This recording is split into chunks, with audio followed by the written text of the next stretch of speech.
नेपाल की पहली महिला चीफ जस्टिस रह चुकी सुशीला कार्की अब देश की अंतरिम सरकार की कमान संभालेंगी। हाल ही में हुए जेनजेड प्रोटेस्ट में 30 लोगों की मौत और 1000 से ज्यादा घायल होने के बाद पीएम ओली ने इस्तीफा दिया था। कार्की ने जिम्मेदारी लेने से पहले कहा, मैं मोदी जी को नमस्कार करती हूँ, उनकी कार्यशैली से प्रभावित हूँ। भारत ने नेपाल की बहुत मदद की है। उन्होंने वादा किया कि सबसे पहले आंदोलन में मारे गए लोगों के परिवारों के लिए कदम उठाएंगी और नेपाल को विकास की नई राह पर ले जाएंगी। अब बढ़ते हैं अगले अपडेट में। भारतीय रुपया गुरुवार 11 सितंबर को अमेरिकी डॉलर के मुकाबले अब तक के सबसे निचले स्तर 88.37 पर पहुंच गया। इंटरनेशनल मार्केट में उथल पुथल के कारण रुपए में लगातार गिरावट देखी जा रही है। ये भारतीय अर्थव्यवस्था और आम लोगों पर असर डाल सकती है। अब ये खबर भी देखिए। केंद्रीय मंत्री नितिन गडकरी ने कहा कि ई-20 पेट्रोल के खिलाफ सोशल मीडिया पर एक पैसे देकर चलाया गया राजनीतिक अभियान चल रहा है। उन्होंने बताया कि ये ईंधन सुरक्षित और पर्यावरण के लिए फायदेमंद है, जिसे ऑटोमोबाइल निर्माताओं और आरआई जैसी संस्थाओं ने भी समर्थन दिया है। गडकरी ने कहा कि ये भारत के आयात को कम करने में भी मदद करेगा। अब बड़ी खबर देखिए। पाकिस्तान के रक्षा मंत्री ख्वाजा आसिफ ने कतर में हमास दफ्तर पर हुए इजरायली हमले के बाद मुस्लिम देशों को भारत का नाम लेकर भड़काने की कोशिश की। आसिफ ने दावा किया कि कमजोर अर्थव्यवस्था के बावजूद पाकिस्तान ने 5 गुना बड़े भारत से टक्कर ली थी। उन्होंने कहा कि मुस्लिम देशों को अब इजरायल के खिलाफ एकजुट होना चाहिए। वहीं पीएम मोदी ने कतर के अमीर से फोन पर बात कर हमले पर चिंता जताई। कतर ने इस हमले को संप्रभुता पर हमला बताया। अब बढ़ते हैं अगली खबर की ओर। एशिया कप में भारत ने यूएई को 9 विकेट से हराकर शानदार जीत दर्ज की। यूएई की टीम सिर्फ 58 रन पर सिमट गई। भारत ने ये आसान लक्ष्य सिर्फ 27 गेंदों में हासिल कर लिया। कुलदीप यादव ने बेहतरीन गेंदबाजी करते हुए 4 विकेट झटके और प्लेयर ऑफ द मैच बने। अब ये खबर भी देखिए। भारत सरकार ने अपने नागरिकों को रूसी सेना में भर्ती होने से सख्त मना किया है। विदेश मंत्रालय ने कहा कि पहले भी कई बार चेतावनी दी गई है। किसी भी तरह के भर्ती प्रस्ताव से दूर रहने और ऐसे झांसे में न फंसने की अपील की गई है। अब बढ़ते हैं आगे की खबरों में। उपराष्ट्रपति चुनाव में हार के बाद भी सुदर्शन रेड्डी ने एक बड़ी बात कही है। उन्होंने कहा कि विचारों की ये लड़ाई आगे भी जोर शोर से जारी रहेगी और उनके इस बयान से एनडीए में हड़कंप मच गया है। शिवसेना यूबीटी के मुखपत्र सामना में एक लेख छपा है। इसमें तानाशाहों को चेतावनी दी गई है कि संभल जाओ, वरना तुम्हारा हाल नेपाल जैसा होगा।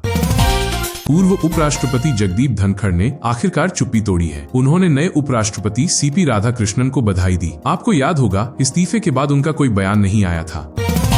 बिहार सायार सोशियो इकोनॉमिक रजिस्टर को लेकर एक बड़ा अपडेट आया है। चुनाव आयोग ने बिहार के मुख्य चुनाव आयुक्त को चिट्ठी लिखी है, जिसमें आधार कार्ड को भी स्वीकार करने का निर्देश दिया गया है।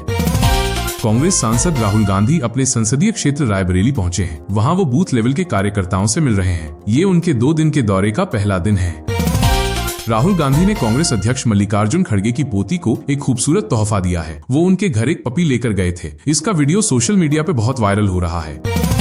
कर्नाटक में कांग्रेस विधायक सतीश कृष्ण सेल को गिरफ्तार कर लिया गया है। ये कार्रवाई ईडी ने की है और मामला मनी लॉन्ड्रिंग से जुड़ा है। मध्य प्रदेश कांग्रेस अब प्रभात फेरी, श्रमदान और गौ सेवा जैसे कार्यक्रम शुरू करने जा रही है। पार्टी का कहना है कि ये राहुल गांधी के संगठन सृजन अभियान का हिस्सा है, ताकि गांव शहर में कांग्रेस की पकड़ मजबूत हो। कांग्रेस प्रवक्ता ने कहा कि ये दिखावा नहीं बल्कि सेवा भाव है और महात्मा गांधी की परंपरा को फिर से जीवित करना है। बीजेपी ने इसे चुनावी स्टंट बताया और राहुल गांधी पर निशाना साधा। वहीं हिंदू संगठनों ने इस पहल का स्वागत किया और कहा कि समाज और धर्म से जुड़ाव जरूरी है। अब अगला खबर देखते हैं।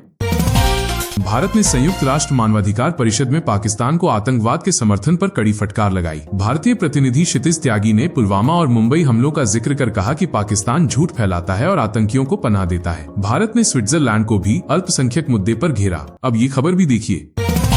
प्रधानमंत्री नरेंद्र मोदी ने इटली की पीएम जॉर्जिया मेलोनी से फोन पर बात की। दोनों नेताओं ने भारत ईयू मुक्त व्यापार समझौते (FTA) पर चर्चा की। मोदी ने मेलोनी का समर्थन के लिए धन्यवाद दिया। साथ ही यूक्रेन युद्ध खत्म करने और भारत पश्चिम एशिया यूरोप आर्थिक गलियारे पर भी बातचीत हुई। अब बढ़ते हैं अगले अपडेट में।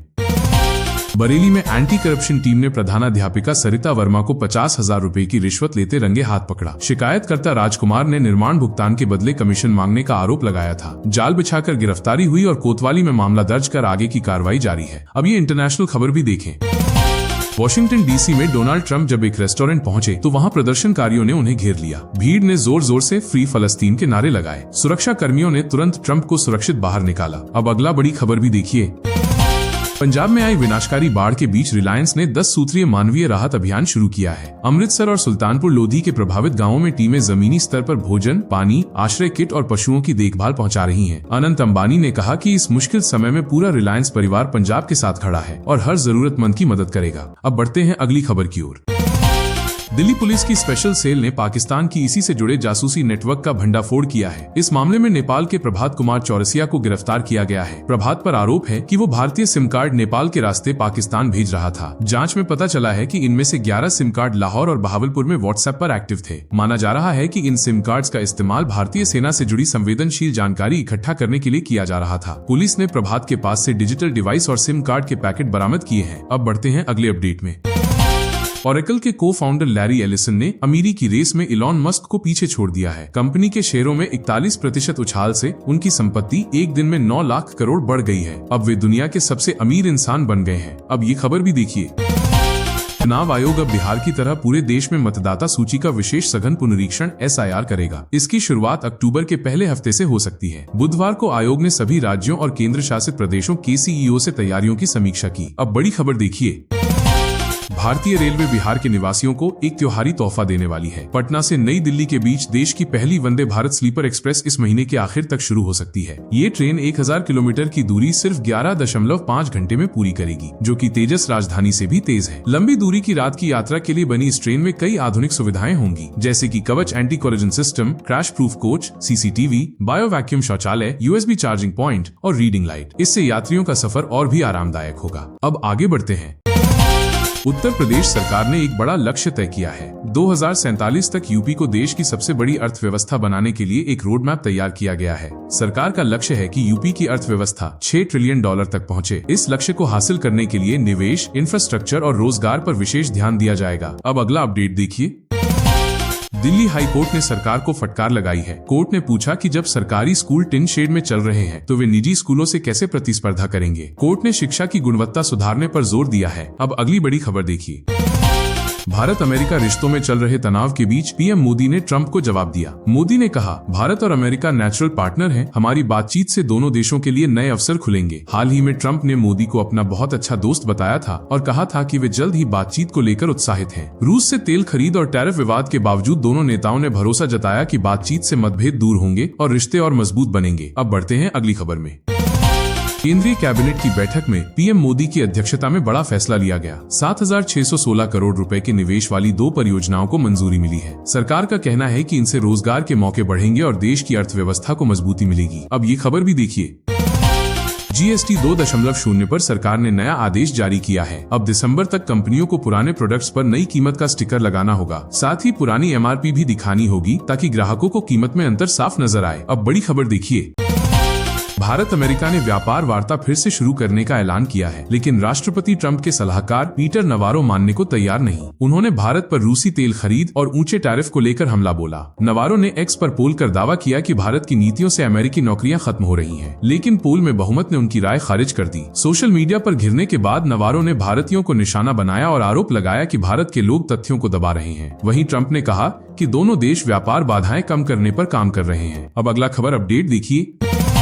नेपाल की जेनजेड क्रांति के बाद काठमांडू, पोखरा और वीरगंज जैसे शहरों में शांति तो है, लेकिन हालात तनावपूर्ण बने हुए हैं। सेना ने त्रिभुवन एयरपोर्ट का कंट्रोल अपने हाथ में ले लिया है। दुनिया की मीडिया इस आंदोलन को नेपो किड्स, करप्शन और ओली की राजनीति से जोड़कर देख रही है। अब बढ़ते हैं अगली खबर में। बिहार चुनाव से पहले कांग्रेस ने साफ कर दिया है कि वो तेजस्वी यादव को सीएम फेस नहीं बनाएगी। पार्टी कहती है कि चुनाव बाद हालात देखकर फैसला होगा। इस फैसले से गठबंधन की सियासत में नई खींचतान शुरू हो सकती है। अब बड़ी खबर अपडेट देखिए। भारत अमेरिका रिश्तों में चल रहे तनाव के बीच पीएम मोदी ने ट्रंप को जवाब दिया। मोदी ने कहा, भारत और अमेरिका नेचुरल पार्टनर हैं। हमारी बातचीत से दोनों देशों के लिए नए अवसर खुलेंगे। हाल ही में ट्रंप ने मोदी को अपना बहुत अच्छा दोस्त बताया था और कहा था कि वे जल्द ही बातचीत को लेकर उत्साहित हैं। रूस से तेल खरीद और टैरिफ विवाद के बावजूद दोनों नेताओं ने भरोसा जताया कि बातचीत से मतभेद दूर होंगे और रिश्ते और मजबूत बनेंगे। अब बढ़ते हैं अगली खबर में। केंद्रीय कैबिनेट की बैठक में पीएम मोदी की अध्यक्षता में बड़ा फैसला लिया गया। 7,616 करोड़ रुपए के निवेश वाली 2 परियोजनाओं को मंजूरी मिली है। सरकार का कहना है कि इनसे रोजगार के मौके बढ़ेंगे और देश की अर्थव्यवस्था को मजबूती मिलेगी। अब ये खबर भी देखिए। GST 2.0 पर सरकार ने नया आदेश जारी किया है। अब दिसंबर तक कंपनियों को पुराने प्रोडक्ट्स पर नई कीमत का स्टिकर लगाना होगा। साथ ही पुरानी MRP भी दिखानी होगी ताकि ग्राहकों को कीमत में अंतर साफ नजर आए। अब बड़ी खबर देखिए। भारत अमेरिका ने व्यापार वार्ता फिर से शुरू करने का ऐलान किया है, लेकिन राष्ट्रपति ट्रंप के सलाहकार पीटर नवारो मानने को तैयार नहीं। उन्होंने भारत पर रूसी तेल खरीद और ऊंचे टैरिफ को लेकर हमला बोला। नवारो ने एक्स पर पोल कर दावा किया कि भारत की नीतियों से अमेरिकी नौकरियां खत्म हो रही हैं, लेकिन पोल में बहुमत ने उनकी राय खारिज कर दी। सोशल मीडिया पर घिरने के बाद नवारो ने भारतीयों को निशाना बनाया और आरोप लगाया कि भारत के लोग तथ्यों को